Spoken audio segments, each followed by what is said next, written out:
नमस्कार। D5 channel Hindi के programme धर्म धरोहर संस्कृति में आप सभी दर्शकों का स्वागत है। इस प्रोग्राम में हम आपको ज़्यादा से ज़्यादा अपने धर्म धरोहर और संस्कृति के बारे में बताने की कोशिश करते हैं। ये कोशिश हमारी निरंतर जारी रहेगी। जो भी हम आपके सामने प्रस्तुत करते हैं उसके साक्ष्य आज भी मौजूद हैं। आज हम बात करेंगे कि कैसे माता गंगा रावण के पेट में समा गई थी। रावण जो कि इतना प्रकांड पंडित, वेदों का ज्ञाता, मगर एक बात यह भी थी कि उसमें अहंकार भी उतना ही था। जितना कि वो ज्ञानी पर्सन था उतना ही वो अहंकारी भी था। मैम, इसका अहंकार का होना स्वाभाविक ही हो जाता है हर इंसान में, क्योंकि जब हम कई शक्तियों के अपने आप में समाहित कर लेते हैं तो अहंकार स्वाभाविक ही हमारे ऊपर अपना वास कर लेता है। और जब आपको पता हो कि भी मैं भगवान भोलेनाथ का अनन्य भक्त हूँ, वेदों का ज्ञाता हूँ और प्रकांड पंडित भी हूँ, वीणा वादक भी हूँ, ज्योतिष का भी माहिर हूँ, अंक विज्ञान का भी माहिर हूँ, तो ये चीज़ें तो स्वाभाविक ही हैं। परंतु भोलेनाथ की अगर कृपा सही दृष्टि से हो जाती है तो अहंकार का न होना ही हर इंसान के लिए ज़रूरी है, क्योंकि भोले बाबा अगर अपना आशीर्वाद दे देते हैं तो अहंकार तो वैसे भी इंसान के अपने आप ही सहजता से दूर हो जाता है। आपने बात की कि माता गंगा आखिर कैसे दशानन के पेट में समा गई, तो कई रोचक प्रसंग हैं। हम रोचक प्रसंगों पर निरंतर कुछ ना कुछ नया करने की कोशिश भी है। आपको ज्ञात होगा कि भगवान भोलेनाथ की स्तुति करके ही दशानन ने भोलेनाथ को प्रसन्न किया और उनसे वरदान मांगा कि आप मेरे साथ लंका में मेरे साथ वास करें। तो भगवान भोलेनाथ ने उसकी स्वीकृति देते उस वक्त तो मान लिया था कि मैं तुम्हारे साथ चलूंगा, लेकिन उससे पहले तुम्हें एक ऐसे शिवलिंग का निर्माण करना होगा जिस शिवलिंग में मैं समा सकूं, मतलब कि भगवान शिव उसमें समा सकें। रावण ने अपने हाथों से शिवलिंग तैयार किया, भगवान शंकर उसमें समा गए। जब भगवान शंकर उसमें समा गए तो भगवान शंकर ने उससे पहले उसके सामने एक शर्त रखी कि अगर तुम इस शिवलिंग को अपने हाथों में उठा के ले जाओगे तो ही मैं जाऊंगा, मगर साथ में ये शिवलिंग कहीं पे जमीन पर रखना मत। अगर तुमने कहीं रख दिया तो मैं वहीं स्थापित हो जाऊंगा, उसके बाद तुम इस शिवलिंग को उठा नहीं पाओगे। मैम, एक चीज़ में और इसमें आपने बिल्कुल सही कहा कि भी जमीन पर शिवलिंग रखा और वो वहीं पर आज भी विद्यमान है।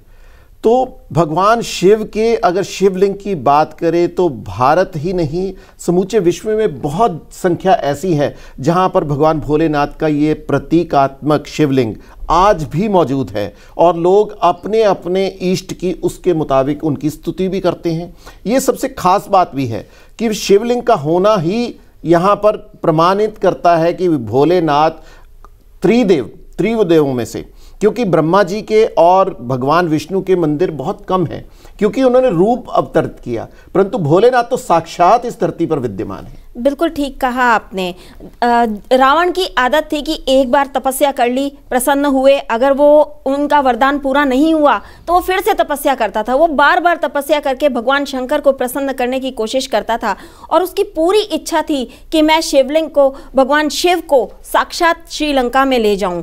हमने बात करी थी अभी थोड़ी देर पहले कि वो शिवलिंग को उठा करके ले जाने के लिए भगवान शंकर ने रावण को बोला कि इसे नीचे मत रखना, जहां तुम रख दोगे वहीं पर ये स्थापित हो जाएगा।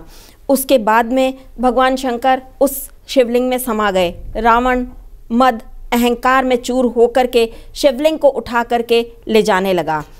रास्ते में उसे लगा कि है ना, मुझे प्यास लग रही है, मैं काफ़ी दूर चल के आ गया हूँ तो थक भी गया हूँ, तो थोड़ा सा पानी पी लेता हूँ। सामने उसको एक चरवाहा दिखाई दिया, उसने उस चरवाहे से पानी मांगा, उसने पानी पिया। पानी पीने के बाद में उसे ये एहसास हुआ कि मुझे तो लघु शंका भी लगी है।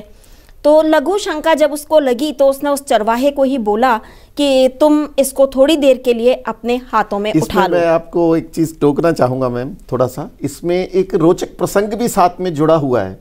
तो वो ये था कि जैसे ही चरवाहा जो असल में भगवान विष्णु के अवतार के रूप में वहां पर विद्यमान थे।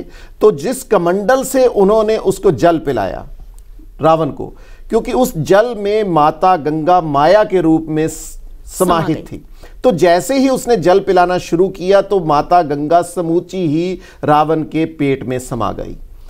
तो जैसे ही उसको पेट में समाने के बाद तभी उसको रावण को लघु शंका हुई। तो लघु शंका के लिए सेवन वो निवृत्त होने के लिए जाने की बात करने लगा।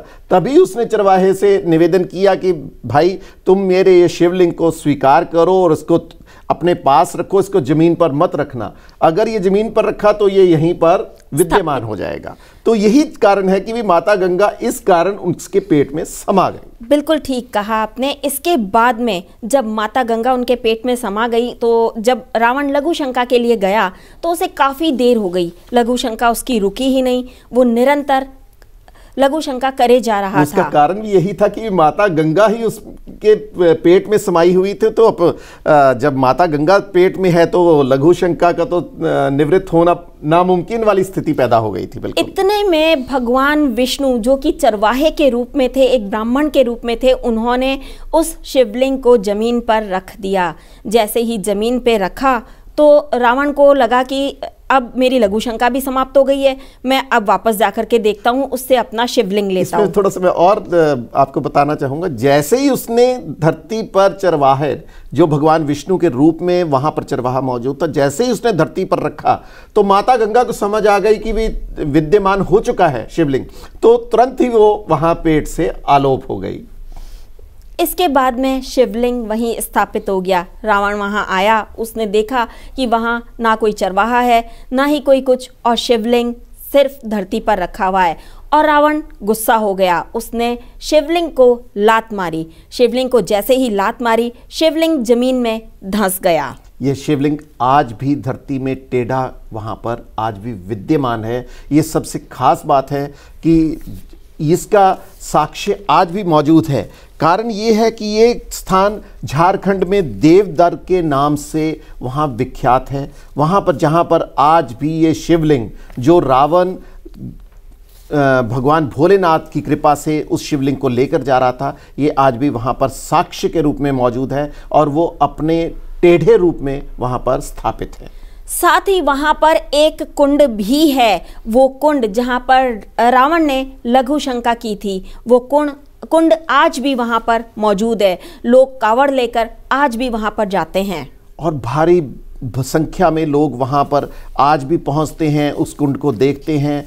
कारण इसका ये भी है क्योंकि रावण और भगवान भोलेनाथ वहाँ पर दोनों का एक साथ मौजूदगी इस बात को प्रमाणित करता है कि श्री रामायण में जो घटनाएं आज भी विद्यमान हैं, उसी तरह की ये घटनाएं जो रोचक प्रसंग हैं, ये हमें केवल शिक्षा देने के लिए नहीं, हमें एक चीज़ का ज्ञान देने के लिए भी करते हैं कि अगर हम तपस्या किसी अपने इष्ट की करते हैं तो वो आप पर अपनी अपार कृपा बरसाते हैं और साथ में आपको आशीर्वाद भी प्रदान करते हैं। इसके अलावा आप सभी को काम, क्रोध, मद, लोभ और मोह से दूर रहना चाहिए, ये शिक्षा भी देते हैं। ये शिक्षा रावण की ओर से ही प्रदान की गई थी, क्योंकि 10 सिर उसकी इसी बात को प्रमाणित करते थे, क्योंकि उसने अपने 10 सिरों को ही भगवान भोलेनाथ के सामने अर्पित किया था। इसी कारण उसको दशानन का रूप भी अवतार के रूप में माना गया है।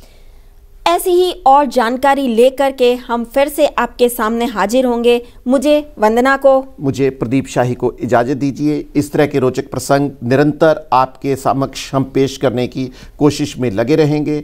आप D5 चैनल के इस प्रोग्राम धर्म, धरोहर और संस्कृति को जरूर शेयर कीजिए और अधिक से अधिक लोगों के पास पहुंचाने की कष्ट करें, ताकि हम इस जो प्रयास को निरंतर जारी रख सकें।